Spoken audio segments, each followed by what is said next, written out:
Naitwa Luke.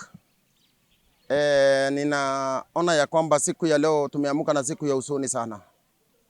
Usiku hatujalala kwa sababu ya mwenzetu, mwanabiashara mwenzetu aliyeweza kuvamiwa usiku na kupigwa risasi hapa Isiolo Market, katikati ya town, 200 meters kutoka the Central Police Station. Na to make matter worse, security iko pia kwa njia yoyote mpaka karibu saa 4 ndio tuliweza kuona serikali askari wakikuja, mwili ukiwa bado ungali pale. Sasa hivi tunaongea na yeye, ndugu yake Saila ako pale Meru, alikimbishwa Mel General kwa sababu ya hali ya kaunti hii. Sasa hivi tunasikia uchungu sana tunapoona hali ikiendelea hivi. Sasa hii askari wale wangetuokoa usiku, askari wale wangelala kukimbizana na hii waisi usiku, ndio wanakimbizana na wananchi. Wananchi wametoka hapa kwa maandamano ya amani moja kwa moja mpaka kwa ofisi ya DC, wakiwa wanapitana na magari, wakiwa wanapita watu kwa biashara zao bila furugu. But kufika pale station, kuliko county commissioner atoke ape watu masikio, kile kimefanyika ni risasi na tiangas kurudisha wananchi ambao walikuwa wanataka kujua hali ya security yao. Swali kubwa na ambayo tunauliza leo hii, tunataka our county commissioner atuambie nduka ya bunduki iko wapi? Nduka ya bunduki iko wapi? Ndio kila mmoja aweze kujinunulia. Tumehangaika vya kutosha. Saa hii leo hii kuna mzee alikuwa anaenda kusikwa, aliyekuwa anachunga pale Pullman, aliuawa kiunyama, leo hii ndiye anasikwa. Kabla hata hajawekwa kwa mchanga, mwingine ndio huyu tunaongelelea ambaye leo amelala kwa mchanga. Ndugu yake ambaye yuko kwa hospitali saa hii hatujui hali yake. Tangu asubuhi aliingia theater mpaka sasa hajatoka. Tunauliza tutaangamia hivi mpaka lini? Number 2, tumesema hakuna kulipa ushuru katika Isiolo County. Kwa sababu gani? Ingekuwa kulikuwa na security lights ambaye tumeilia kwa muda pale Isiolo main stage, usiku watu wangeonekana, kwa sababu walipokuja watu walikuwa wamejaa ndani ya stage, watu walikuwa kwa maduka zao, lakini kwa sababu ya giza iliyo ndani ya stage hawangeweza kuonekana.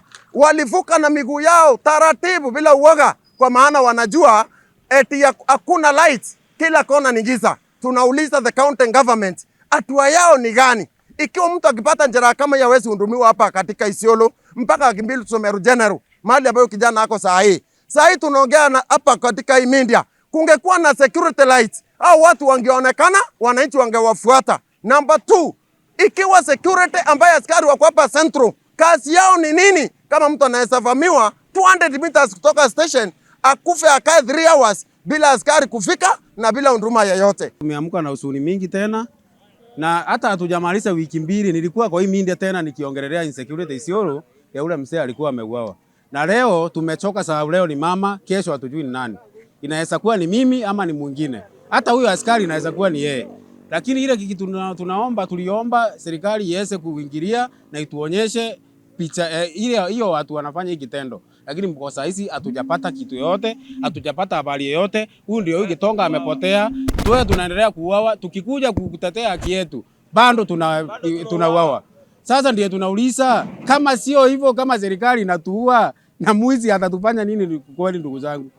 Sasa hiyo ndio maana sisi tunasema youth na kama sisi wa vijana wa pikipiki tunasema ni one time, na kama hatutasikizwa hata sisi tutachukua sheria mikononi. Swali yangu ni hili, wale wamekufa ambao wajulikani, ikiwa Matiebo anaitangwa, ikiwa Makembo kijana wetu wa Kenya Power aliuawa na watu ambao wanajulikana, hatua haijaichukuliwa na hajaipatikana. Je, hawa wameuawa na watu wasiojulikana ndio watapatikana? Na kama serikali iko serious, ingetuonyesha hatua na huyu wa Kenya Power, mfanyikazi wa serikali aliyeuawa na watu wanaojulikana, na mpaka wa leo hakuna dalili ya haki yake. Hapa tumeona vijana wengi wamekuja wanaadaptiwa, hatuoni mahali wanaenda. Wamama ndio wanauliwa hapa soko mchana. Ni wapi hizo risasi zinapatikana hata sisi tuende?